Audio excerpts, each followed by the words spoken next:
Selamat siang, teman-teman semuanya. Kami sangat bersyukur pagi hari ini bisa ketemu lagi, dan kami berharap melalui sharing-sharing yang kami lakukan ada banyak inspirasi, ada banyak ide baru, ada banyak wawasan yang boleh dibukakan untuk bisa diaplikasikan dalam pelayanan dimanapun Anda berada. Ya, gimana Pak Max? Sudah siap untuk berbagi? Tidak, masih terlalu capek. Kemarin ikut 2 minggu plus, ada 75 sesi, ada 23 track, dan Sabda diwakili di hampir semua. Ya, Tak mungkin siap.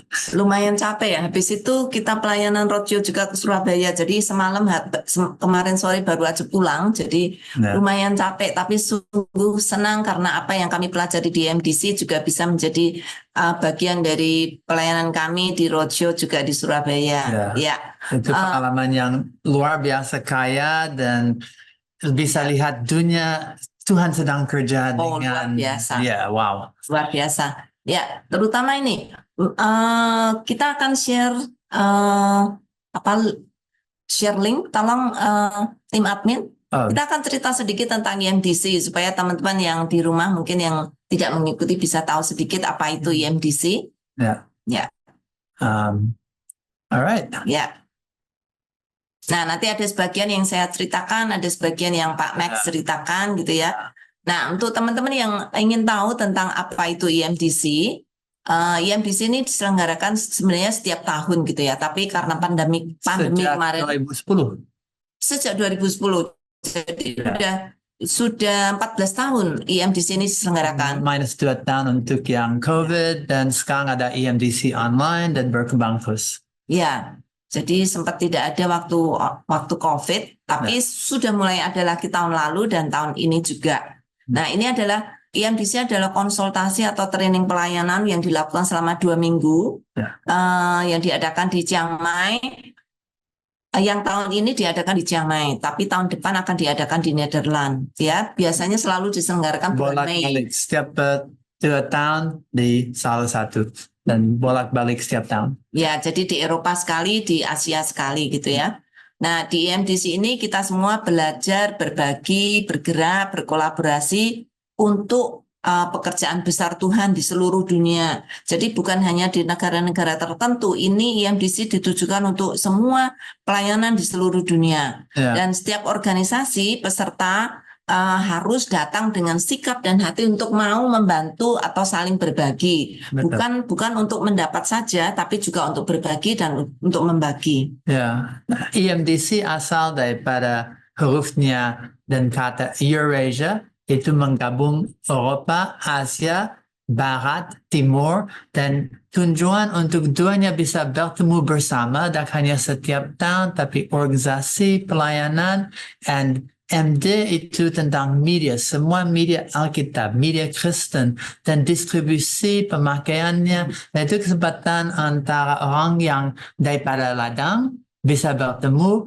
dan bisa mulai mikir bersama untuk penggunaannya. Apanya IMDC? Ya, ini IMDC membahas banyak banget bahan, 75 sesi dan juga track-tracknya ada 20-an lebih, hampir 30. Itu jadi kesulitan kalau orang tanya IMDC adalah apa. Well, itu daripada Alkitab sampai pelayanan, itu daripada kalau lihat daftarnya, bahasa kecil, bahasa besar, film Yesus, Lumo, itu dari Facebook, online, digital, dari AI yang topik hari ini, sampai fondasi dasar untuk bisa menjangkau orang. Ya. Saya tidak akan membacakan, Bapak Ibu bisa membaca sendiri dari layar yang kami tampilkan. Ada banyak banget, ada scripture engagement, termasuk bahkan art ya Pak. Art, tapi bukan art untuk sekedar art, tapi bagaimana memakai art atau seni untuk pelayanan. Ya, namanya ethno-arts dan ethnomusicology. Dan ternyata kalau lihat dalam konteks misi, tidak hanya menjangkau bahasa, tapi menjangkau budaya yang penuh dengan tidak hanya adat, tetapi dengan seni, dengan musik, dan segalanya. Kalau percaya Tuhan sudah terlibat dalam tidak hanya penciptaan manusia, tetapi semua yang terkait dengan itu ada redemption dan bisa dipakai di dalam tugas untuk menyampaikan Injil. Bahkan ada 2 sesi yang saya sangat terkesan sekali. Ada mentoring gitu, cross cultural mentoring. Trauma healing ternyata sangat dibutuhkan sekali dalam pelayanan misi, karena ada banyak sekali orang yang mengalami trauma healing, entah karena diusir dari keluarga atau entah dianiaya atau segala macam ya. Itu banyak sekali pelayan-pelayan Tuhan harus tahu tentang trauma healing supaya orang-orang yang dilayani itu mereka juga bisa menolong gitu ya. Juga untuk cross cultural mentoring, karena ada orang-orang yang punya expertise di dalam misalnya kayak penerjemahan Alkitab, mereka harus selalu memberikan konsultasi dengan orang lokal yang menerjemahkan dalam bahasa lokal. Nah, ini ada masalah nih ketika mentoring antara mereka yang expertise dari negara lain. Nah, itu mereka bisa saling menolong, bagaimana tetap walaupun cross culture mereka bisa saling menolong. Dan dunia pelayanan khusus misi luas sampai kalau mau tak hanya 1 sesi tapi 2 minggu tidak ada waktu yang cukup seperti dibuktikan kemarin. Tapi di tengah itu kelihatan teknologi adalah satu yang luar biasa menolong dan membedakan sukses tidak sukses, dan di tengah itu AI muncul, dan itu adalah topik hari ini. Bagaimana AI sedang berdampak seluruh dunia misi yang luas, daripada trauma sampai mentoring, daripada awal sampai akhir proses untuk menjangkau. Ada salah satu pembicara juga yang berkata bahwa tahun-tahun berikutnya akan semakin banyak teknologi membantu. AI itu ada di belakang banyak proyek baru. Next. Itu dari sana.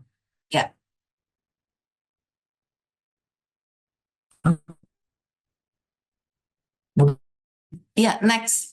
Hampir 700 peserta, itu dibagi 4 hari pertama 250 peserta datang untuk training nama pre-EMDC, 550 hampir 600 peserta ada untuk EMDC utama yang 4 hari 75 sesi, dan untuk post EMDC ada 200 peserta yang ikut training. Totalnya 14 track training, 4 hari per track, dan 13 untuk yang post training tracks, and 175 organisasi dari 50 organisasi, 50 plus negara. Dari berbagai belahan dunia hadir bersama-sama, bertemu dan saling berbagi, dan terutama saling menyemangati gitu ya, karena kami sungguh melihat kesatuan tubuh Kristus dalam pertemuan ini. Dan itu mengingatkan berapa besar dunia Tuhan, berapa besar kerjaannya seluruh dunia ini, dan lebih daripada itu cara untuk kerjasama antara organisasi. Next. Okay. Ini organisasi-organisasi yang mendukung pelayanan. Ini hanya beberapa EMDC yang jadi sponsor, dan ada 150 lagi. Hanya untuk membaca daftarnya perlu 25 menit. So, ayo lanjut. Next. Mengapa kenapa EMDC perlu diadakan? Saya kira memang ini sangat penting. Steering Committee dari EMDC melihat bahwa mereka melihat kebutuhan ini ya. Masing-masing organisasi tidak bisa bekerja sendiri. Dan itu mungkin pelajaran pertama dan utama tentang tidak hanya AI dan misi, tapi misi zaman ini bersama, saling melengkapi, saling mendorong. Lebih dari itu, belajar bagaimana berbagi apapun yang Tuhan sudah memberi, share seluas mungkin. Dan dengan itu bisa bekerja dengan cara yang luar biasa untuk pekerjaan Tuhan seluruh dunia. Masing-masing organisasi itu punya keunggulan sendiri-sendiri, sehingga keunggulan mereka sharekan kepada orang lain, sehingga orang lain juga bisa belajar. Itu sangat kelihatan sekali, kentara sekali terjadi di EMDC ini, belajar dan berbagi. Contoh, yang pintar untuk terjemah Alkitab ternyata tidak pintar untuk menyebarkan. Orang yang memakainya tidak bisa menerjemah. Kerjasama antara Alkitab dan AI yang mendukung proses And lebih lagi untuk bagaimana dipakai secara digital and banyak lain. Nanti dari teman-teman akan ada sharing. Go ahead. Ya, jadi semua peserta yang hadir itu diperlengkapi selama pre-EMDC, post-EMDC, dan juga waktu EMDC-nya. Next. Just caranya 4 hari training, pilih salah satu untuk pre atau post, and then untuk yang ikut AMDC, setiap hari ada keynote, setiap hari ada hampir 4 atau 5 pilihan untuk lokakarya, and terlalu banyak. Terus, Ya, pada saat EMDC juga ada ibadah bersama atau worship bersama, penyembahan bersama, dan itu sangat uplifting banget gitu ya, sangat menggugah iman kita. Untuk worship bersama dalam berapa banyak bahasa, untuk ada tari, untuk ada alat musik, ada daripada tempat yang terlarang untuk orang Kristen, tapi musiknya jadi bagian kaya daripada worship. Ada renungan daripada 4 bangsa dari Indonesia, India, Ethiopia, and satu lagi yang saya lupa. Tapi renungan dari pandangan macam-macam. Wah, bagus sekali untuk lihat cara orang daripada seluruh dunia bisa memberitakannya renungan, tetapi bisa kumpul bersama untuk menyembah Tuhan. Next. Okay. Ya, Sabda Indonesia kali ini datang untuk kesekian kalinya, karena sudah beberapa kali ikut datang, dan kita memfasilitasi banyak malam-malam dan hari-hari yang kita lakukan. Oke, mungkin ini nanti terlibat hanya dalam canaan, jadi salah satu orang Indonesia datang, lebih daripada itu di dalam jadwalnya Sabda menolong untuk dampingi track satu yang ada di awal, untuk mendampingi track satu yang ada di akhir, dan lebih daripada itu memfasilitasi AI Night diskusi 100 plus peserta datang, itu hampir 150 dengan panel 6 orang khusus untuk diskusi bagaimana AI sedang dipakai dengan cara yang terbaik dengan kreatif di organisasi. Bagaimana organisasi sedang berubah, dan dari teman-teman ada sharing. Yeah. So anyway, akan sampai ke situ nanti. Ya, ini sebelum nanti akan kita kembalikan ya. Tetapi yang sangat kami dari Sabda belajar adalah karena kami ada bertujuh dan 5 orang itu secara khusus bertugas selama di EMDC, bukan menjadi peserta saja, tetapi juga merekam sesi-sesi yang ada selama EMDC, sehingga setiap staf Sabda itu ada di satu sesi, karena ada 5 bagian ya, masing-masing mereka ditugaskan untuk merekam di ruangan masing-masing gitu ya. Ya. Ini daftar yang 27 training, 14 dan 13 setelah, terlalu kecil untuk baca, maaf. Dan jadwal setiap hari sibuk pagi sampai malam terus, dan next. Dan ada daftar 75 sesi yang Anda nanti akan dapat di URL online kalau mau untuk itu. Dan 3 halaman lagi. 75 itu banyak sesi. Dan terusnya, dan sekali lagi. Oke, terus sesi banyak. Semua direkam oleh Sabda. Semua dihadiri oleh Sabda. Khusus untuk bisa jadi berkat kepada bangsa Indonesia. Alright, sekarang yang paling penting untuk hari ini itu untuk bagaimana teman-teman akan sharing pengalaman, pengertian, tak hanya tentang misi, tetapi bagaimana teknologi, digital, khususnya AI, sedang membuka pintu yang baru. Silakan. Oke, teman-teman dari staf Sabda yang ikut EMDC akan berbagi. Kita akan berbagi lebih dahulu tentang mereka yang ikut di pre-EMDC. Oke, yang pertama, next, ya. Ini adalah kita nggak bisa ikut semua sesi ya, tapi itu tadi ada sesi yang kita ikuti. Yang pertama, saudara Aldo dan Josh yang akan men-sharingkan karena mereka ada di ruangan ini yang membahas tentang AI tools in Kingdom Ministry. sharing, ya aku mau sharing sedikit ya. Pertama, AI Tools in Kingdom Ministry itu merupakan salah satu sesi yang diadakan oleh tim AI dari SIL, organisasi di sana. Eh, itu dirancang untuk bagaimana kita mempelajari peran transformatif kecerdasan buatan. Jadi, bagaimana kita bisa mempelajari AI ini menjadi tools yang bisa berkaitan dan dengan pekerjaan pelayanan kita termasuk di media, pendekatan dalam Alkitab, penerjemahan Alkitab dan lain sebagainya. Nah, terlebih lagi untuk Silakan next ya.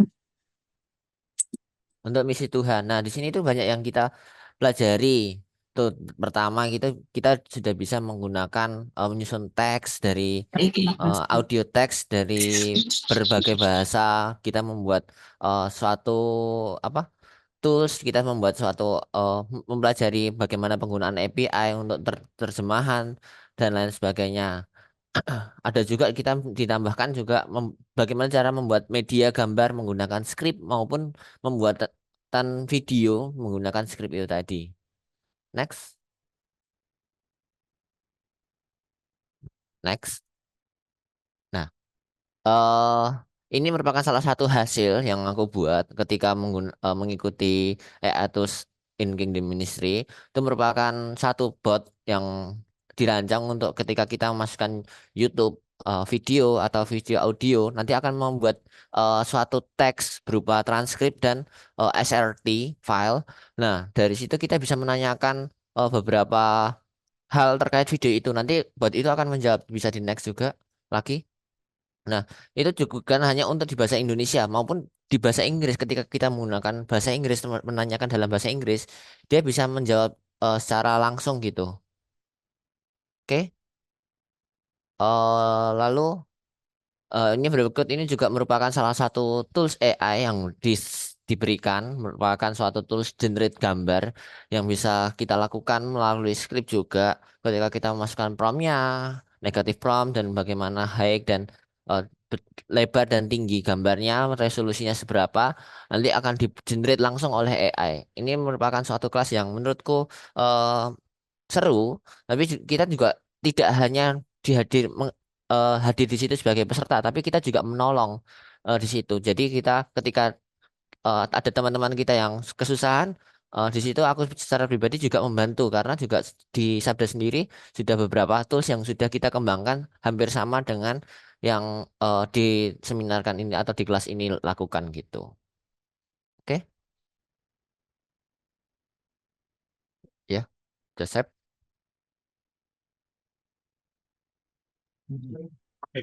Ya, salam semua. Di sini saya akan menjelaskan materi berikutnya, yaitu di materi Aqua.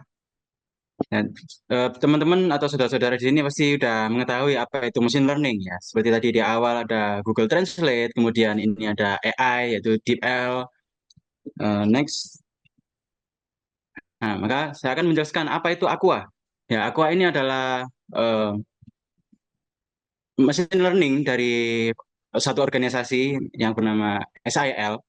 Ya, mereka mengeluarkan produk yang bernama Aqua, yaitu sebuah AI copilot yang eh, mengkurasi dari penerjemahan Alkitab. Ya. Seperti saudara bisa lihat di situ ada augmented quality assessment, yang di mana terdapat workflow juga dari eh, orang mentranslate secara manual atau menggunakan AI, kemudian akan dikurasi menggunakan Aqua ini, maka akan eh, disampaikan hasil, yaitu ada 3 hasil di sebelah kiri, Bapak Ibu bisa lihat. Itu dari sisi akurasi ada 3 bagian, yakni ada korespondensi kata, kesamaan semantik, juga kata-kata yang hilang, kemudian kealamian bahasa, bisa dibaca atau tidak, terus kejelasan artikulasi, lengkap atau tidaknya juga. Dan Aqua ini, next, tes. Ya. Nah, di sini cara kerja Aqua sendiri adalah Aqua itu menggunakan komputasi AI. Jadi Aqua ini berbasis AI juga, Bapak Ibu, yang membandingkan proksi kualitas tertentu antara dua terjemahan Alkitab. Semisal dalam bahasa Inggris menggunakan KJV dan Indonesia menggunakan AYT. Itu akan dibandingkan. Jadi ketika perbandingan tersebut telah keluar hasilnya, maka akan divisualisasikan seperti gambar yang Bapak Ibu bisa lihat. Di situ saya ambil contoh yang khusus Lukas, yang di mana ada seperti grafik ya, dari warna kuning ke warna ungu gelap. Jadi di Lukas 1 itu per ayat, itu ada yang warnanya kuning sampai yang warnanya ungu. Nah, di sini ketika warnanya semakin ke kuning, ada beberapa kemungkinan seperti bahasanya tidak alami, kata-katanya hilang, atau artikulasi yang tidak jelas, dan sebagainya.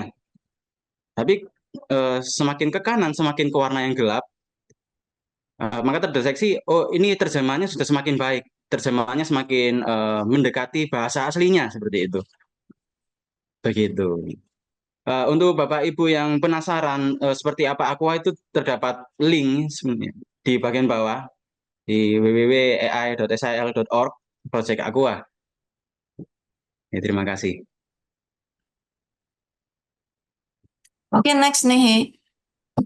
Betul. Bisa share nih supaya waktunya cukup.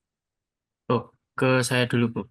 Ya, Oh, oke. oke. Teman-teman, ya, terima kasih untuk waktunya. Kebetulan di IMDC saya juga ikut satu track, yaitu mobile production. Kalau teman-teman lihat di sini, memang cukup di bagian awal tuh ditekankan gitu, kenapa mobile production itu penting, dan juga kenapa spesifik video dan juga gambar itu bisa menarik gitu. Yang pertama memang melihat dari saat ini di mana orang-orang itu mencari apa yang ingin mereka pelajari gitu. Jadi sebagai orang yang memproduksi video dan juga gambar itu perlu diperhatikan. Terus yang kedua itu terkait dengan bagaimana ketika komunikasi menjadi komunitas itu yang menurut saya juga cukup penting gitu, karena di situ dijelaskan bagaimana ketika kita berkomunikasi satu dengan yang lain lewat media sosial atau platform lain itu akan menjadi komunitas gitu, terutama dengan hal-hal yang sefrekuensi dengan apa topik yang kita bahas gitu. Dan juga ternyata kekuatan media sosial saat ini juga cukup mempengaruhi.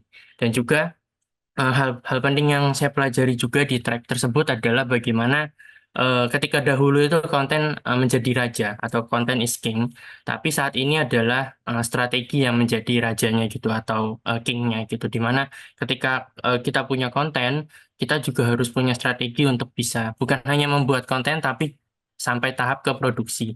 Dan juga di sini ditekankan bagaimana di bagian kedua ini strategi media, yaitu konten yang tepat untuk orang yang tepat pada waktu yang tepat di platform yang tepat, juga pertanyaan dan juga follow up yang tepat gitu.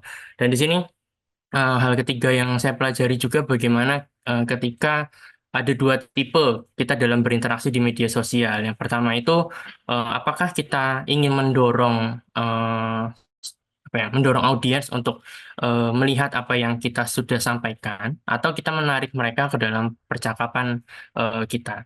Nah, mungkin dengan waktu yang singkat ini, hal yang menarik di track ini, pertama, ini adalah track yang 100% menggunakan perangkat seluler, mulai dari praproduksi, produksi, sampai pasca produksi.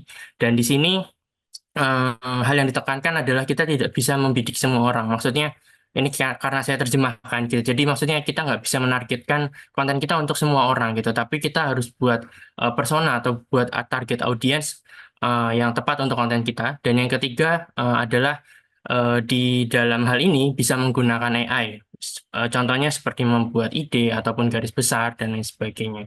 Nah, untuk teman-teman yang ingin mempelajari, karena ini aku juga udah izin gitu dan diperbolehkan untuk disebarkan, karena ini sebenarnya adalah bukan hanya resource tapi satu forum juga untuk kita belajar terkait dengan mobile production, bukan hanya sekedar video ataupun gambar, tapi juga bisa belajar hal-hal lain seputaran mobile production. Oke, sekian dari saya. Bisa lanjut ke Nehemia. Ya sudah. Silakan. Ya, next Mas. Ya oke, kalau saya di Pri-M di sini mengikuti track audio radio teknologi. Jadi di sini saya belajar banyak tentang audio, jadi dari bagaimana teknik merekam sampai dengan alat-alat yang digunakan untuk merekam. Jadi ini ada dua hal yang bisa menjadi apa ya pelajaran buat saya, yaitu bagaimana menggunakan suara gitu. Jadi bagaimana persiapan ataupun teknik-teknik dalam melakukan perekaman, yaitu yang kita mendengar suara kita menggunakan alat yang istilahnya bisa mengatur bagaimana tingkat modulasi, kecepatan dan juga intonasi dalam merekam ini jadi satu hal yang penting gitu untuk agar audiens ataupun pendengar itu bisa mendengarkan suara kita dengan enak gitu. Jadi tidak sembarangan ada alat recording langsung rekam dan lain sebagainya, nggak seperti itu. Tapi ada teknik-teknik bagaimana bisa menggunakan suara ataupun audio yang kita punya, suara yang kita punya itu untuk direkam dengan baik. Terus ini ada beberapa panduan yang diberikan juga agar bisa merekam dengan baik dan benar.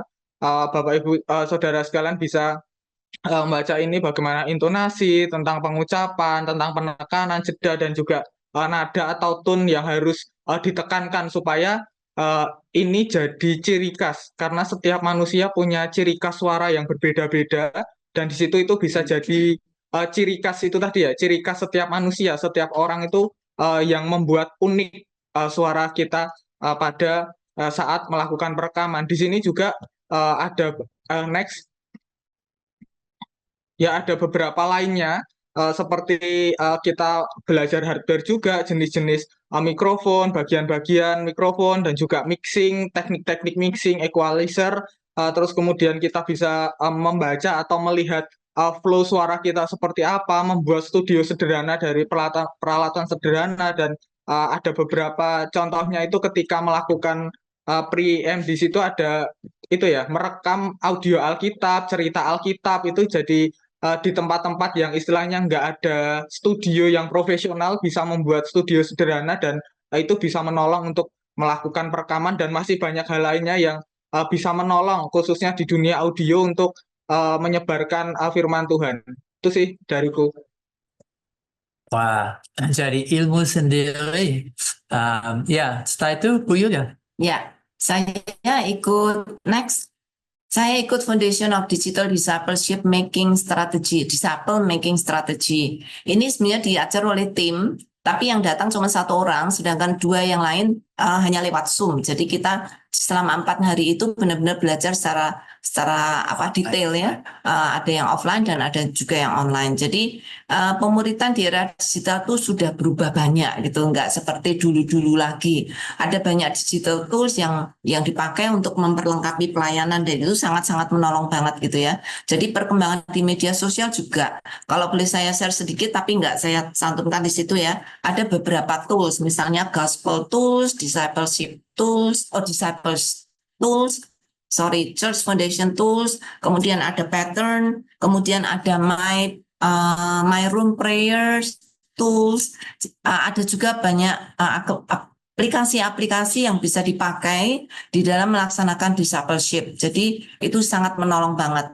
Perkembangan media sosial juga luar biasa, termasuk dibahas sedikit sekali tapi tidak terlalu banyak itu tentang media sosial dengan AI. Jadi untuk mendapatkan ide-ide konten dan bagaimana membuat konten yang menarik itu AI bisa sangat menolong. Dan ini ditujukan bukan hanya menjangkau bukan hanya memuridkan saja, tapi juga menjangkau. Karena di awal mereka mendiskusikan tentang 4 ladang yang harus digarap, bukan hanya memuridkan saja, tapi dari menjangkau sampai menyebarkan benih, sampai benih itu tumbuh, dan juga sampai benih itu menghasilkan buah dan bahkan bisa memultiplikasi lagi. Jadi ini benar-benar satu dasar pemuritan yang baik, karena bukan hanya dari satu sisi, tapi dari keseluruhan dari penginjilan sampai kepada pemuritan. Ya, kita lihat cuma halaman catatan dari dia, itu berapa banyak, lebih daripada itu digital pemuritan, sekarang AI menolong seluruh prosesnya, dan itu akan topik yang saat berikut. Ya. Silakan lanjut. Ya, kemudian kita akan membahas tentang hari IMDC karena ini adalah peserta yang mengikuti adalah yang paling banyak selama EMDC session. Dan ini berjalan juga 4 hari dan ada 75 sesi. Satu hari itu ada 3 sesi. Dan masing-masing ada beberapa kelas. Pokoknya total 75 ya. Ada 15 kali Dalam dibagi sehari. 4 hari dan bisa pilih salah satu dari 5 itu. Dan ini yang bagian utama. Ini sejak tahun 2010 ada, setelah itu mereka tambah training sebelum, setelah itu training setelah, dan utama hampir 600 orang datang untuk dapat ini. Dan Ya. Sabda secara istimewa diberi kesempatan untuk merekam semua presentasi. Dan itu sesuatu yang jadi kekayaan yang luar biasa. Dan kan itu berarti harus ada minimal 5 orang, satu per tempat, untuk bisa beruangan, dan itu akan sekarang mereka share Ya, satu persatu. tapi bukan hanya merekam, Pak Max. Kita juga terlibat menjadi pembicara. Jadi kita diberikan kesempatan 3 sesi untuk kita bisa menjadi pembicara selama EMDC ini. Ya. Ya. Oke. Next. Ya.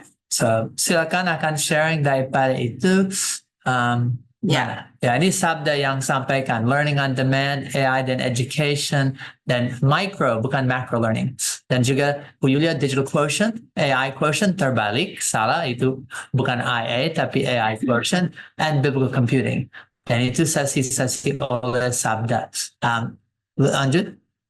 Next. Oh, kami sharing setelah, right? Sharing setelah atau sekarang? Oh. Next. Oke. Oke, silakan Aldo. Oke, aku yang sharing pertama ya.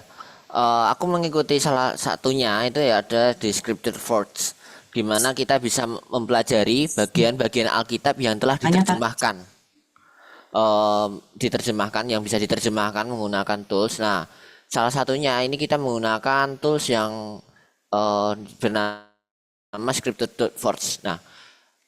Nah, di Scripture Forge ini adalah satunya penggunaan AI atau kitab-kitab yang tidak ada datanya dalam bahasa tersebut. Misal ada data dalam terjemahan Perjanjian Baru. Nah, itu akan digunakan AI untuk melakukan pelatihan yang nantinya akan bisa di-generate untuk menjadikan file kejadian yang nanti akan dilakukan editing, drafting, dan checking, dan nanti akan menjadi suatu data kitab yang baru. Bagaimana kalau nggak ada Perjanjian Baru? Kita juga bisa menggunakan data-data yang ada, source terjemahannya ada. Misal hanya ada Matius, nanti kita bisa gunakan itu untuk menggunakan data itu menjadi training data terbaru. Kita bisa masukkan untuk Lukas, untuk nantinya akan dijadikan drafting oleh AI, nanti akan di-editing oleh manusia, checking lagi, dan kedepannya akan banyak data yang melengkapi Perjanjian Baru, dan itu akan menjadi suatu data engine yang bisa untuk dilakukan untuk dalam pelengkapan data AI itu. Nah, di sini aku lihat yang paling aku pelajari itu tentang workflow-nya ya. Kita tidak bisa melakukan semua ini hanya dengan AI, tapi kita juga perlu human untuk melakukan editing, untuk melakukan checking, dan nantinya kita kembalikan ke AI untuk AI melakukan pembelajaran, untuk AI melakukan training. Nah, itu yang menurutku sangat bermakna sih dalam teknis ini. Tuh. Ya, selanjutnya bisa Joseph. Sebagai komentar kepada yang tadi, luar biasa mikir. Di Indonesia 700 plus bahasa suku, 150-an punya perjanjian baru, tapi dari itu hanya 20, mungkin 30 punya perjanjian lama. Kalau AI bisa menolong semua bahasa itu untuk punya perjanjian lama, dan project lain untuk bisa diakselerasi. Teknologi dan khusus AI dalam konteks Alkitab, terjemahan Alkitab sudah jadi 1-2 sesi daripada Sabda, dan kemarin ada tim dari Sabda yang bisa terlibat dalam prosesnya. Anyway, tadi ya. Terima kasih. Next. Next. Ya, oke. Berikutnya saya akan menceritakan ya satu sesi yang menurut saya paling favorit, yaitu Reaching Oral Learners Through Ministry Collaboration. Nah, jadi sesi ini adalah disampaikan oleh satu organisasi yang bernama Dafar Biblical. Jadi mereka ini apa ya? Mereka melakukan biblical translation menggunakan audio. Namun caranya masih manual. Jadi mereka menggunakan pembicara yang masih suku asli di sana, kemudian mentranslasikan kitab yang berbahasa Inggris ke bahasa suku mereka. Dan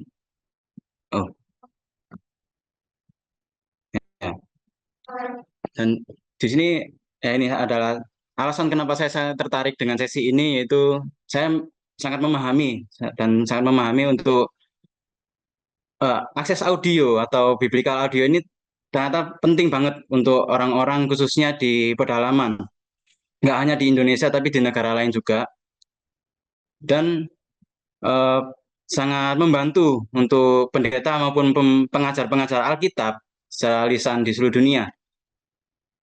Dan juga saya diajak untuk mengeksplorasi prinsip-prinsip biblikal atau Alkitab tentang bagaimana kita bisa berkolaborasi dalam pelayanan.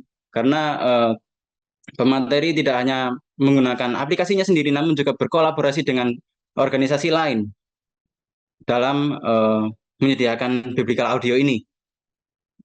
Dan juga diberikan dengan contoh-contoh praktis bagaimana pelayanan bisa bersama-sama membangun bagi kemuliaan Allah. Oke. Ya, ini saya mengutip satu ayat. Ya, di sini saya mengutip satu ayat yang juga disampaikan oleh pembicara, yaitu di Matius 11 ayat 15 versi NIV ya. Whoever has ears, let them hear. Siapapun yang memiliki telinga, biarkan mereka mendengar. Oke, next. Ya, jadi di sini ditunjukkan kenapa. Nah, kenapa ini maksudnya adalah kenapa sesi ini harus ada, kenapa aplikasi ini harus ada. Karena miliaran orang, banyak orang yang belajar secara lisan tidak memiliki akses kepada firman Tuhan. Mereka 1 dari 3 orang bahkan nggak bisa membaca bahasa yang mereka katakan sehari-hari. Nah, maka dari itu dibuatlah satu kelompok, ya, beberapa kelompok kecil yang dipandu oleh satu penginjil. Ya, jadi mereka mendengarkan audio bersama dalam satu kelompok kecil, tempatnya ada di Ethiopia. Nah, mereka menggunakan bahasa Ari dan bahasa Malay. Nah, ini bagi saudara-saudara mungkin ini bahasa dari mana? Bahasa yang sangat asing bagi kita. Nah, tapi dengan adanya Bible audio, dengan adanya Alkitab suara ini, itu sangat-sangat membantu mereka. Mereka sangat terbantu. Oh, ternyata bahasa Alkitab ini ada di bahasaku juga, gitu. Ada beberapa testimoni yang disampaikan kemarin seperti itu. Jadi mereka tidak merasa tertinggal, mereka bisa lebih mendalami apa ya? Mendalami firman Tuhan lebih lagi. Dan ini juga saya kutip Alkitab dari Wahyu pasal 5 ayat 9 bagian B. Saya artikan, dan dengan darahmu engkau telah membeli mereka bagi Allah dari tiap-tiap suku dan bahasa dan kaum dan bangsa. Oke, next.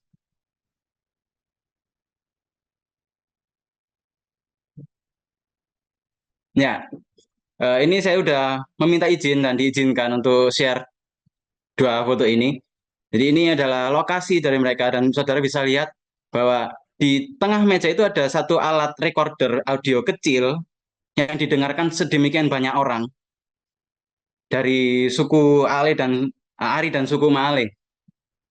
Ya, jadi 2 desa ini berdekatan, dan ya mereka sangat bersyukur, mereka sangat antusias mendengarkan firman Tuhan dalam bahasa mereka. Nah, di sini saya sempat berpikir karena mereka ini menggunakan terjemahannya dengan manual. Jadi apa jadinya jika mereka dibantu dengan AI, maka akan pastinya lebih dahsyat lagi hasil yang diberikan. Akan semakin banyak daerah yang terjangkau firman Tuhan. Dan pastinya nama Tuhan semakin dimuliakan di seluruh bumi sampai di pelosok-pelosok negeri. Dan di sini eh, organisasi Dafar ini sudah melayani di 59 negara, khususnya di Indonesia juga. Dan ya saudara bisa lihat ada di Amerika, South Asia, Asia Tengah, Afrika, dan Eropa.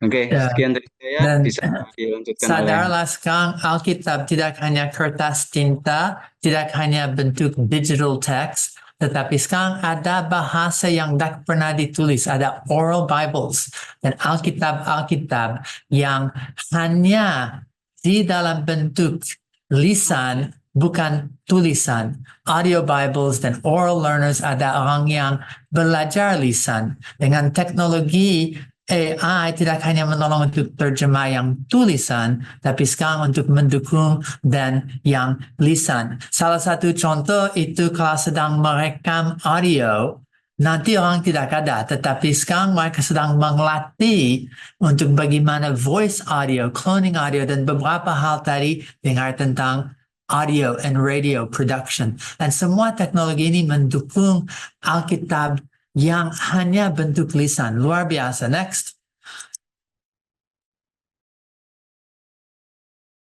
Ya, oke. Thank you. Aku akan share juga terkait dengan sesi yang aku ikuti.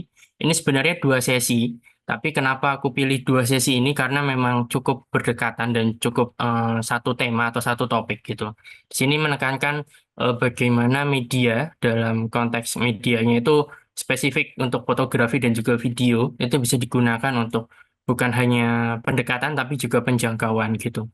Di bagian awal diberikan pertanyaan gitu. Apakah kalian semua yang di sini yang ada di ruangan itu saat itu apakah kalian punya kamera dan apakah kamera kalian mumpuni untuk bisa mengambil gambar baik gambar diam ataupun gambar yang bergerak atau video gitu. Dan di situ semua orang jawab punya gitu karena memang kamera nggak hanya terbatas dengan kamera mirrorless dan DSLR dan lain sebagainya gitu. Tapi di smartphone kita itu juga ada kameranya. Terlepas dari itu apakah baik atau tidak, yang penting itu bisa menangkap gambar dan juga video gitu. Lalu di situ disebutkan juga kalau kamera bukan hanya jadi alat untuk menangkap gambar gitu, tapi di situ dijelaskan bahwa itu juga bisa jadi sarana kita untuk bisa menyebarkan cerita tentang dia gitu. Bagaimana ketika misalkan kita mengambil foto tentang alam gitu, itu bisa bisa menceritakan ke orang lain, oh ini loh kehebatan Tuhan bisa menciptakan alam, menciptakan misalkan gunung yang sangat bagus, lautan yang sangat luas dan dalam dan lain sebagainya gitu. Jadi bisa menjadi sarana untuk menceritakan tentang Kristus itu sendiri. Dan di situ juga dijelaskan bagaimana pelayanan yang ada, pelayanan marketplace, maksudnya pelayanan yang saat ini bukan hanya kita melayani juga di pekerjaan kita gitu, di pekerjaan kita yang saat ini kita kerjakan gitu, dan itu jadi salah satu ladang besar juga gitu selain generasi digital yang ada di media sosial gitu. Dan di situ ditekankan bahwa harus berhati-hati dalam mengambil tindakan pada ladang ini gitu, karena satu hal juga terkait dengan hal ini adalah bagaimana kita bisa mengambil foto ataupun video yang sesuai dengan etika yang ada gitu. Nggak serta-merta kita ambil terus kita ceritakan ke orang gitu. Perlu kita izin, perlu juga kita memberitahukan apa maksud dan tujuan kita mengambil foto atau video tersebut. Itu yang saya dapatkan. Dan sebenarnya satu lagi mungkin singkat aja. Di bagian ini sebenarnya cukup, ini sesi yang ke-14 gitu. Dan ini spesifik tentang AI, terutama di bagian audio. Di sini dijelaskan bagaimana konsep AI yang saat ini ada, misalkan kayak voice cloning gitu, atau pembuatan lagu dengan Suno AI, itu ternyata memang sudah pernah diterapkan di tahun-tahun sebelumnya gitu. Saya lupa persis detailnya, tapi pembicara menyebutkan gitu kalau voice cloning itu sudah pernah dilakukan, bahkan itu manual satu persatu gitu kan.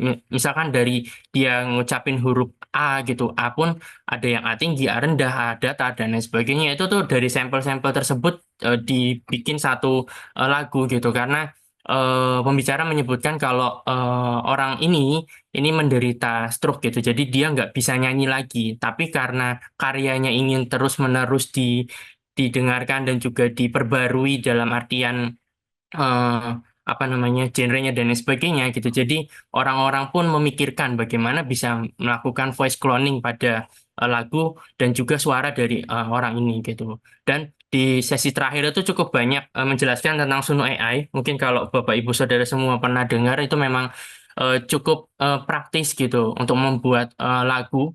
Bukan hanya lagu sekuler tapi juga lagu rohani, dan dia menjelaskan juga tentang bagaimana kelebihan dan kekurangannya. Yaitu yang saya dapatkan dari 3 sesi yang ada di IMDC. Wah, terima kasih Tian. Dan itu hanya 3 daripada 15 sesi. Yang berikut, Ya, oke, next. wah, Ya, ini ini daftar Bapak yang Ibu 15 semua. sesimu ya. Ya, daftar 15 yang sesi yang saya ikuti dan juga saya rekam. Jadi ini daftar-daftarnya memang hampir semua rata-rata berkaitan dengan media ya, entah itu video, audio ataupun audio dan lain sebagainya, semua tentang media. Terus next. Nah, ada 2 yang saya tertarik, yaitu tentang bagaimana mengeksplor game, dunia game untuk bisa melakukan penginjilan di sini melalui games. Jadi ini tentang membuat games story ya, story Alkitab gitu. Jadi petualangan-petualangan yang cerita-ceritakan tentang kisah-kisah kekristenan gitu. Ya memang nggak terlihat secara langsung gitu, tetapi di situ disisipkan nilai-nilai kekristenan atau budaya-budaya game yang sekarang gamers semakin banyak, dunia game semakin berkembang dan game-game juga semakin banyak. Maka dari itu pembicara menyampaikan ini ladang terbesar juga gitu, selain media sosial, selain dunia digital yang luas itu tadi, ada salah satunya dunia games yang di situ banyak orang berkecimpung di situ, entah hanya sebagai player atau sebagai creator atau sebagai develop dan lain sebagainya. Di situ ada banyak orang yang terjun di dalam dunia game. Maka dari itu ada beban tersendiri untuk melakukan penginjilan, melakukan pemuritan dengan mengadopsi dunia-dunia games atau budaya-budaya gamers yang sekarang sudah semakin berkembang itu tadi. Terus kemudian yang selanjutnya adalah tentang arts yang touch hearts atau founder arts-nya ini. Jadi lebih ke dunia musik ya. Jadi menggunakan musik-musik tradisional, menciptakan lagu-lagu yang bernuansa kekristenan, bernuansa pemuritan dan juga misi juga. Sehingga di sini apa ya? Jadi mengadopsi musik. Kalau tadi mengadopsi games, sekarang mengadopsi musik-musik yang tradisional, musik-musik aransemen, orkestra dan lain sebagainya untuk menolong orang supaya bisa engage dengan kekristenan, yaitu melalui musik itu tadi itu. Ini menarik sih, semuanya menarik, tapi yang saya belajar banyak itu tentang games dan di dunia musik. Ya, Yes. itu dari saya. Oke, Berikut adalah, next. Oke, mungkin saya dulu ya. ya dulu. Oke, saya nggak ikut merekam karena saya nggak bisa.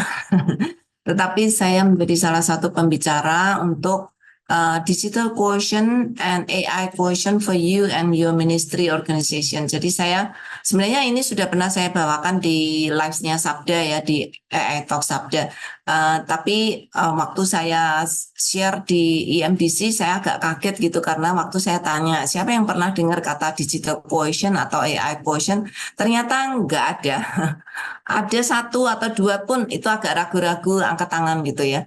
Jadi saya senang bisa membagikan hal ini karena dari apa yang saya bagikan ini ternyata ada beberapa orang yang share ke saya setelah selesai. Kita ketemu lagi dan mereka bilang, wah saya sangat menginspirasi karena saya melayani pemuda dan saya pikir ini sangat penting gitu untuk pemuda memiliki kecerdasan digital sebelum mereka itu terlalu jauh memakai digital. Dengan memiliki kecerdasan digital ini sangat menolong mereka untuk tidak terjerumus ke hal-hal yang tidak baik atau bahkan yang merugikan mereka. Dan DQ menjadi dasar dari AIQ ya, dan di situ saya melihat juga bahwa AI itu untuk paling tidak untuk memakai AI lah, untuk orang awam khususnya ya. Ini bukan untuk orang yang sudah pandai AI, tapi untuk orang awam itu harus punya kecerdasan AI supaya mereka tidak berasumsi yang aneh-aneh gitu tentang AI. Dengan mengetahui apa itu AI dan memiliki intelligence yang cukup gitu untuk mengetahui AI, mereka bisa memakai AI dengan responsibility dan tanpa rasa takut bahwa mereka itu akan disesatkan oleh semacam alien yang akan menerkam mereka atau robot yang akan menguasai mereka gitu. Ya. Dan di sana sadar setelah ngomong dengan orang-orang, Indonesia unik. Karena Indonesia dari pemerintah dan semua pihak sedang coba untuk memaksa seluruh bangsa untuk punya digital literacy. Nah itu sesuatu untuk dari teman barat, mereka mikir aneh. Karena di sana tidak ada. Itu diharapkan orang mungkin belajar atau tidak sendiri dan mereka mengakui hasilnya kacau. Tapi di Indonesia tak hanya dari pemerintah ingin ada smart nation, satu bangsa pintar, tapi satu bangsa yang punya literasi digital dan seperti Yulia bilang, itu awal daripada punya DQ dan lebih lagi AIQ untuk literasi AI dan untuk masa depan berapa penting konsep ini yang untuk hampir semua asing, betul, asing. Ya, dan yang paling menarik sekali untuk mereka adalah AIQ itu beda dengan Christian AIQ.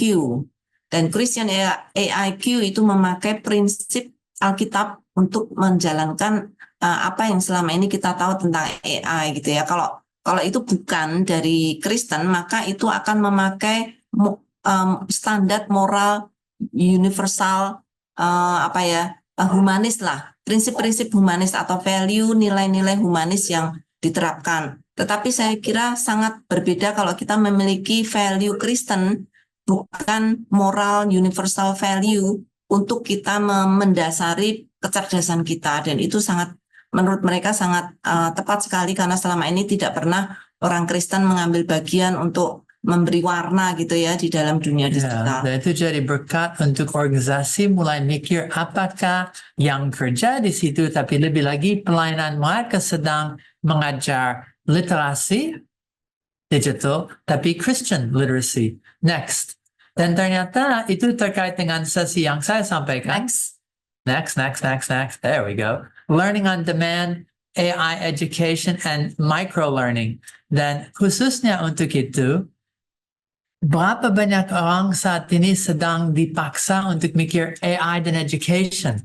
Dan Sabda sudah beberapa sesi, sudah diundang kepada 5, 6, 7 STT untuk menyampaikan tentang topik ini, untuk mikirkan bersama bagaimana AI sedang mengubah seluruh proses pendidikan. Dan daripada itu, di dalam konteks misi, dari pemuridan sampai literasi, daripada sekolah sampai di ladang misi sedang karena AI dan pendidikan mengubah segalanya, itu pun sudah berdampak.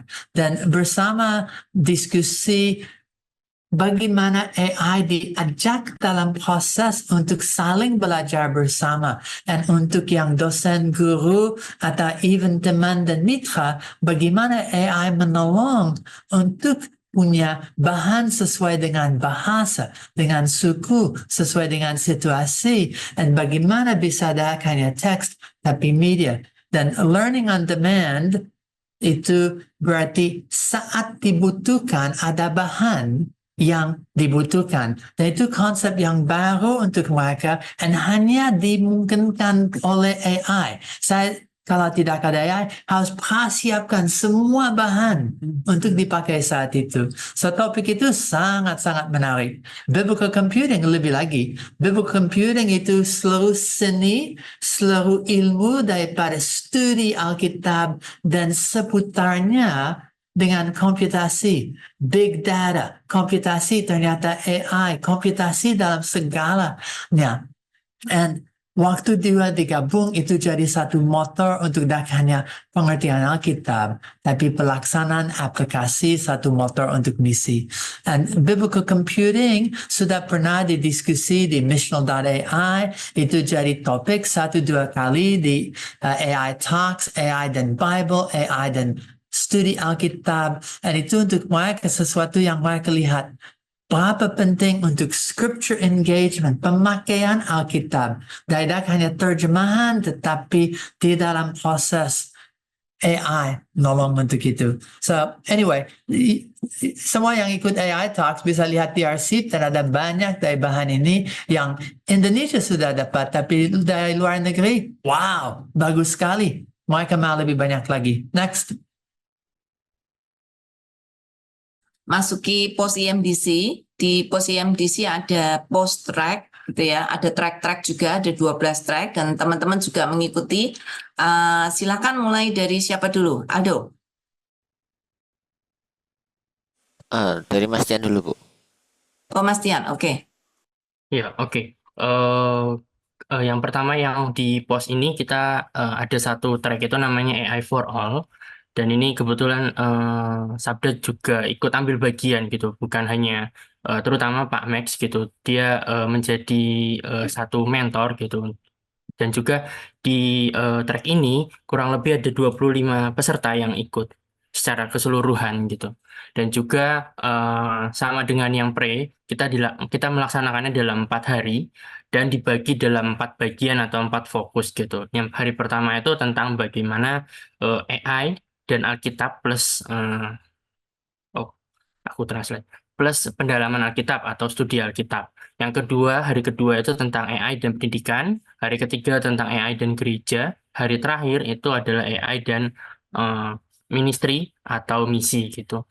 Nah, di sini memang kita lebih dalam sistem dalam sistem kelasnya itu memang lebih banyak terkait dengan teori, diskusi, praktek, dan itu terus-menerus diulang gitu. Teori, diskusi, praktek. Dan yang menarik dan yang unik adalah di bagian diskusi itu kita bukan hanya diskusi dengan mentor, tapi bukan hanya diskusi juga dengan orang yang di sebelah kita gitu, atau yang dalam satu meja, tapi kita juga diskusi dengan AI gitu. Jadi kita bukan hanya dapat satu teman, tapi bahkan dapat 2 teman. Tapi kalau misalkan pakai AI-nya lebih dari satu ya berarti temannya nambah lagi gitu dan banyak referensi ataupun hal-hal yang didapatkan baik dari AI ataupun dari teman yang ada di sebelah kita gitu dan itu terus-menerus diulang teori diskusi praktek dan dari segi peserta sendiri bersyukurnya adalah banyak peserta dari latar belakang yang berbeda terutama dalam konteks pelayanan gitu di mana bukan hanya misionaris saja yang mengikuti gitu tapi ada juga guru sekolah untuk sekolah dasar gitu ada juga beberapa guru sekolah minggu beberapa penerjemah Alkitab gitu bahkan sampai akademisi dan lain sebagainya itu ikut ambil bagian dalam kelas ini dan di bagian terakhir pada hari yang terakhir kita juga sempat di kelas juga sempat menanyakan gitu setelah kelas ini selesai gitu apa komitmen Anda setelah mengikuti kelas ini dan memang banyak juga yang sharing tentang ya baru melihat gitu ternyata AI bukan hanya bisa digunakan dalam penerjemahan Alkitab tapi juga dalam aspek lainnya gitu dan juga di situ beberapa orang menekankan juga bahwa saya akan coba dan coba lagi lalu saya juga akan membagikannya kepada teman-teman yang lain, baik itu di organisasi saya ataupun dengan teman-teman lintas organisasi lainnya. Yaitu mungkin kalau dari segi saya melihat bagaimana dari segi peserta dan juga dari segi setelah mereka menyelesaikan kelas apa yang mereka lakukan. Oke, untuk proyek bisa dilanjutkan oleh Aldo.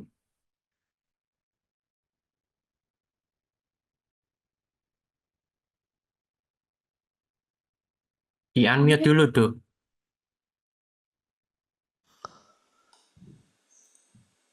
Ya, kalau skala proyek kita sudah beberapa kali kayak di IMDC kita sudah mengajarkan bagaimana cara sukses untuk menggunakan prompt, metode AI Square dan lain sebagainya, prinsip-prinsip yang kita ajarkan. Lalu kita implementasikan ke beberapa AI, salah satunya ada Alkitab GPT dan ChatGPT. Nah, Nggak lupa juga kita melakukan suatu mini proyek gitu. Kita menggunakan Suno untuk membuat suatu lagu yang nantinya kita bisa lakukan itu untuk menjadi ladang pelayanan. Nah, ini ada satu audio yang diberikan peserta pada kita di akhir kelas itu. Nih, saya putar.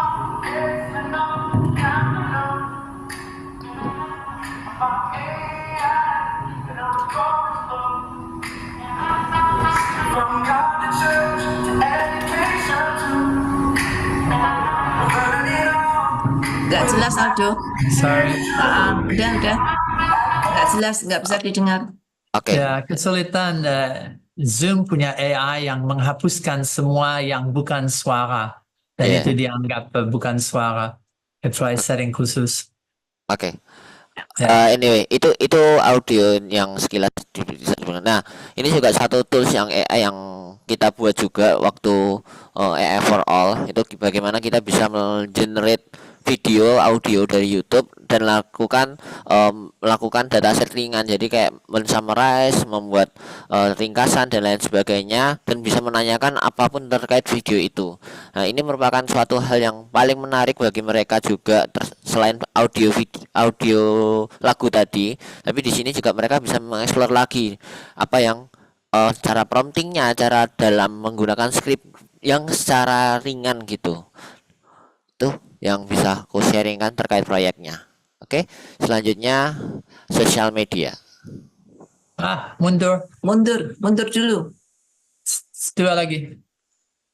Satu lagi. Ya. Ya. Karena saya yang jadi orang yang membawa itu secara utama, saya sangat bersyukur ada Tian yang nolong untuk mengatur PowerPoints.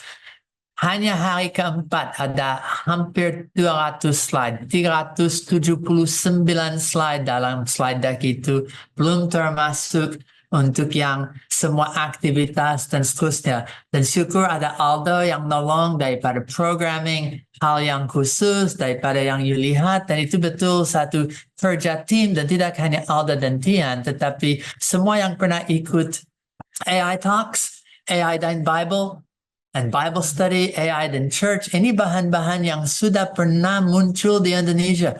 Dan daripada 50 plus jam tahun yang lalu dan separuh lebih tahun ini, semua bahan itu dikumpul di dalam satu set. Dan itu jadi fondasi untuk apa yang disampaikan. Dan mereka tidak hanya belajar topik yang ini, tetapi mereka belajar prompting dasar seperti tadi fokus. Mereka belajar strategy prompting, mereka belajar media prompting, dan mereka belajar tidak hanya ministry and missions, tapi media dalam konteksnya. Dan semua bilang, wow, ini yang paling berguna yang saya pernah ikut.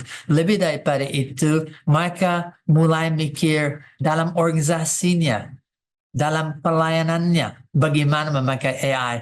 Dan ini secara sangat praktis. Ada satu dari Rusia, Dimitri, dia sedang lakukan training camp untuk basketball, ya, bola basket, sebagai outreach untuk menjangkau.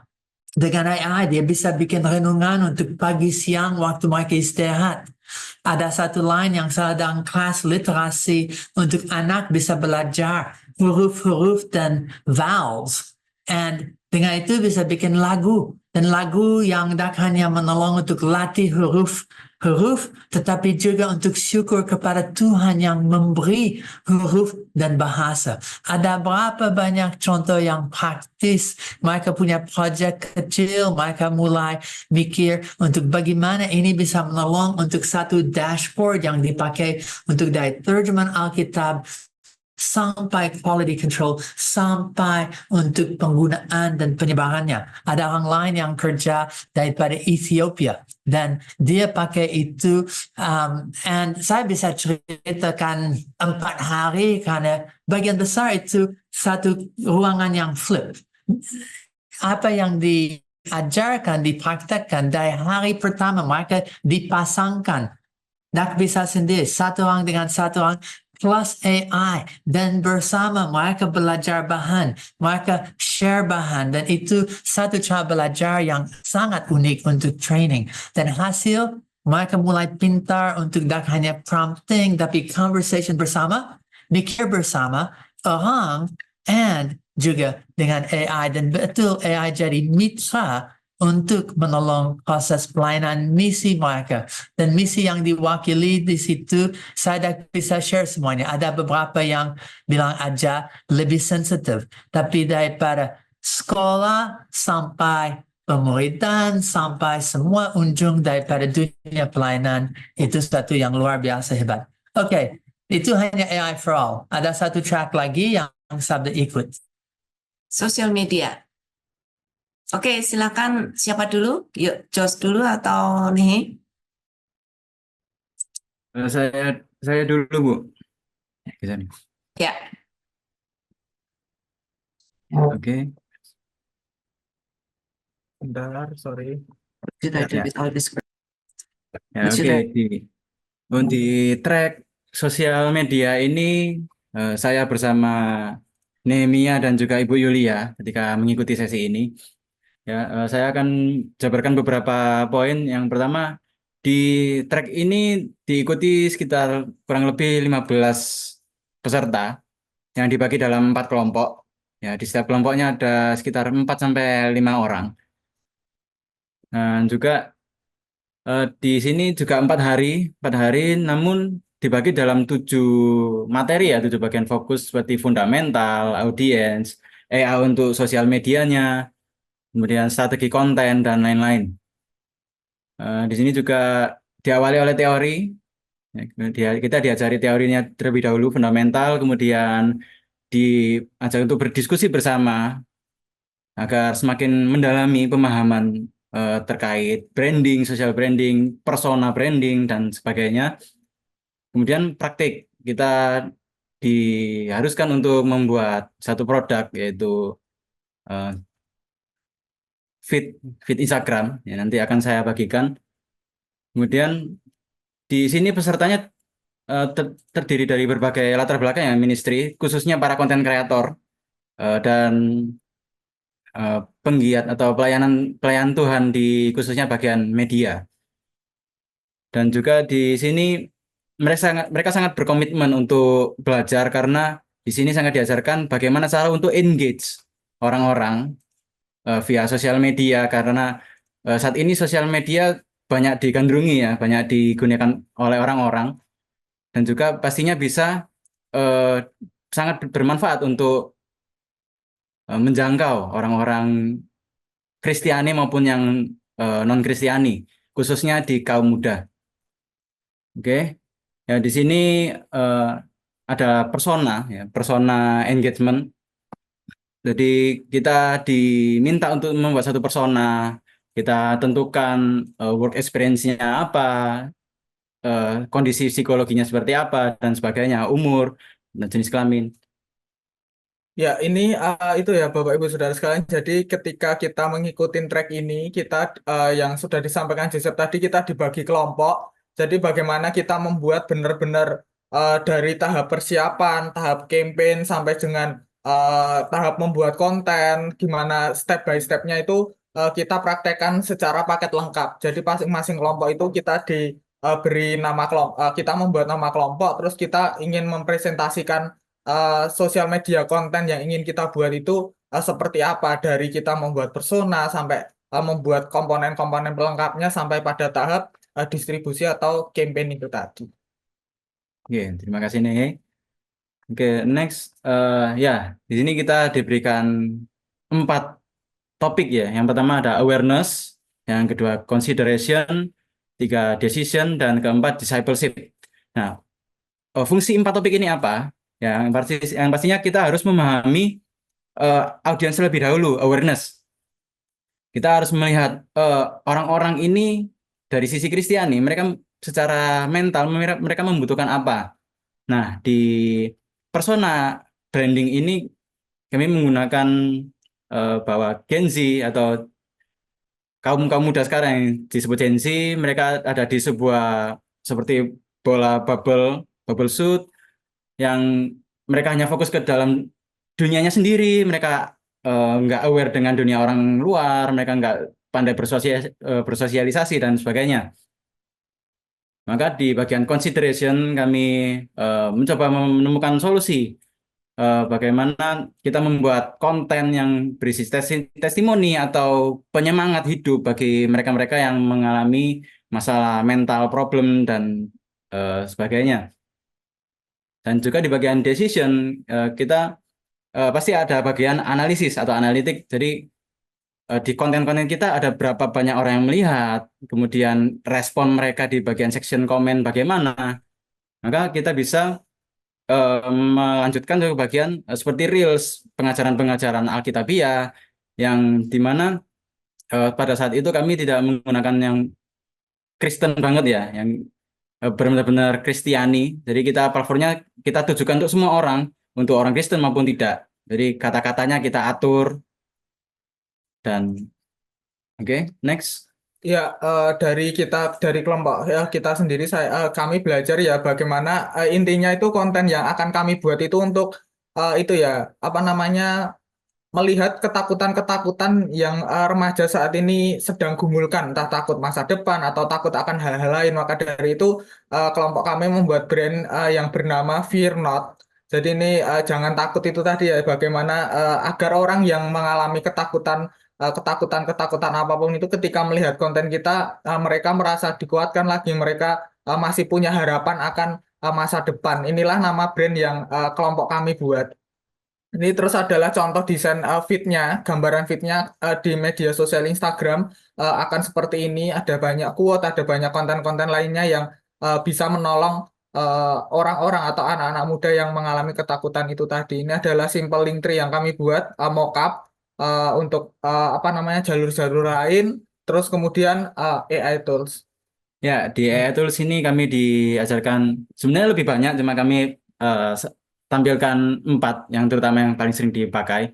Yang pertama adalah Canva. Canva ini bisa digunakan untuk membuat template maupun AI generate gambar. Kemudian ManyChat ini digunakan untuk mengatur dan mengontrol traffic sosial media ya. Seperti kita posting sesuatu di Instagram, kita bisa melihat berapa banyak yang respon, dan kita juga bisa melakukan broadcasting melalui ManyChat. Kemudian di ChatGPT kita bisa bertanya berbagai hal terkait isu-isu anak muda saat ini, juga solusi dan ide-ide yang lainnya, bagaimana cara engage untuk orang-orang khususnya kaum muda, dan juga Make AI. Ya, ini tulisannya Magai, tapi bacanya adalah Make AI. Make AI juga merupakan salah satu Jos, ya. nggak harus detail ya. Ini waktunya sudah habis. Oh ya, Ya, next aja. Ada Udah banyak kasih lihat tools next AI yang aja. sebenarnya bisa digunakan ya Bapak Ibu dalam khususnya dalam membuat sosial media. Ya ini adalah beberapa aset yang kami generate menggunakan AI. Terus kemudian ini ada link, silakan Bapak Ibu saudara catat atau screenshot. Di sini ada banyak tools yang bisa digunakan, rekomendasikan dari resource-resource software, alat ataupun device-device yang bisa menolong Bapak Ibu saudara sekalian dalam membuat konten khususnya konten-konten kekristenan. Ya itu dari kami, dari Ibu Yulia, atau ada tambahan? Ya, hanya satu saja. Pembicara yang mengampu session ini sangat-sangat menguasai sekali tentang media sosial, yaitu Naci Lazarus. Saya yakin banyak teman yang udah tahu ya. Ini ada situsnya, silahkan kunjungi situsnya. Dan beliau itu sangat murah hati dan sangat senang sekali berbagi apa yang dia sudah alami, karena dia tuh salah satu yang sangat berhasil ya dalam melakukan kampanye media sosial untuk kekristenan. Jadi selain dia juga ada satu orang lagi yang juga punya passion yang sangat besar sekali dalam dunia sosial, bahkan followernya dia hampir 1 juta, sudah 1 juta, dan itu dia sungguh-sungguh melakukan itu untuk penjangkauan. Jadi sangat diharapkan suatu ketika Naci akan datang ke Indonesia dan memberikan semacam training Naci Academy untuk bisa menolong lebih banyak orang-orang Indonesia untuk menjadi selebgram atau ya skill. punya skill yang cukup gitu untuk menjadi melakukan ini untuk Kristus, bukan untuk diri sendiri, bukan untuk kepopuleran diri, tapi untuk kepopuleran Kristus. Ya, Ya, itu Bu aja. Yulia ikut tadi yang social Ya, media ikut. track 4 hari, yang Fear Not, logo itu dan branding, itu the idea, dan Logonya enggak. ya, dan beberapa pelajaran. Ya. Anyway, itu saat untuk kesimpulan. Sudah dengar tentang pre, EMDC, dan post tentang sebagian dari 14 track, 13 track, dan 75 sesi. Coba paham. 14 hari bersama, 12 hari bersama, coba untuk dalam 1 jam. Hanya satu yang dibuktikan. Luar biasa Tuhan bekerja di dunia ini. Dan dunia ini sekarang digital, sedang AI, dan semua peralatan digital, semua teknologinya, lebih lagi AI, sedang mulai dipakai untuk misi. Dan kalau punya pertanyaan atau kalau Anda kerja atau organisasi Anda mau tahu lebih banyak, silakan kontak Sabda. Ini hanya mengawalkan mulai salah satu topik seputar AI dan misi. Dan itu akan berkembang terus dalam tahun-tahun depan. Dan ya. Next. Bisa tampil manfaat? Ya. Ya, masih ada satu slide terakhir sebagai kesimpulan saya atau sebagai closing statement saya bahwa AI sudah dipakai bukan hanya di Indonesia, bukan hanya oleh Sabda, tetapi semua pelayanan di dunia sudah mulai memanfaatkan AI. Jadi secara kesimpulan, manfaat AI untuk penginjilan komisi adalah untuk penerjemahan Alkitab, tapi itu proses ya, bukan tools langsung jadi enggak, itu prosesnya panjang, flowchart-nya panjang, kerja kerasnya panjang, ya. Tapi itu bisa menghasilkan penerjemahan Alkitab yang lebih pendek waktunya dibandingkan dulu-dulu. Dan untuk rekaman audio Alkitab dalam berbagai bahasa. Melakukan, bukan Alkitab ya. Ya. Kemudian untuk penginjilan lewat media sosial yang sangat luar biasa untuk membuat berbagai konten misi dalam berbagai hal, bukan hanya media sosial tapi juga yang lain. Kemudian AI juga dipakai untuk brainstorming berbagai ide misi, bahkan ada yang membuat chatbot untuk itu dan menggunakannya sebagai data analitik yang luar biasa. Jadi teman-teman semua, Tuhan sedang bekerja melalui teknologi. Jadi kita semua sebenarnya diuntungkan kalau kita mau belajar. Jadi kuncinya adalah belajar, dan belajar. Gimana Pak? Dari programming, coding, and platforms, dari interaksi, conversation, seperti conversational chatbot, dari generating content, daripada ide sampai ladang, dan nyatanya daripada Alkitab sampai PA, dari film Yesus dan media, daripada segala cara ini dan lebih. Jelas AI sedang mengubah, mengembang jadi motor untuk saya akan bilang satu generasi misi yang baru. Dan bersyukur lewat lensa EMDC bisa lihat sebagian daripada dunia, daripada 150 plus organisasi, daripada hampir 700 peserta, daripada 50 plus negeri. Saya dengan yakinan penuh, tak hanya di situ, tetapi mereka wakil Tuhan sebesar itu sedang bekerja dalam ladang, tak hanya ladang sedunia, tapi ladang digital. Dan tidak hanya untuk sekarang, tetapi untuk masa depan, untuk generasi yang sedang akan datang. Luar biasa.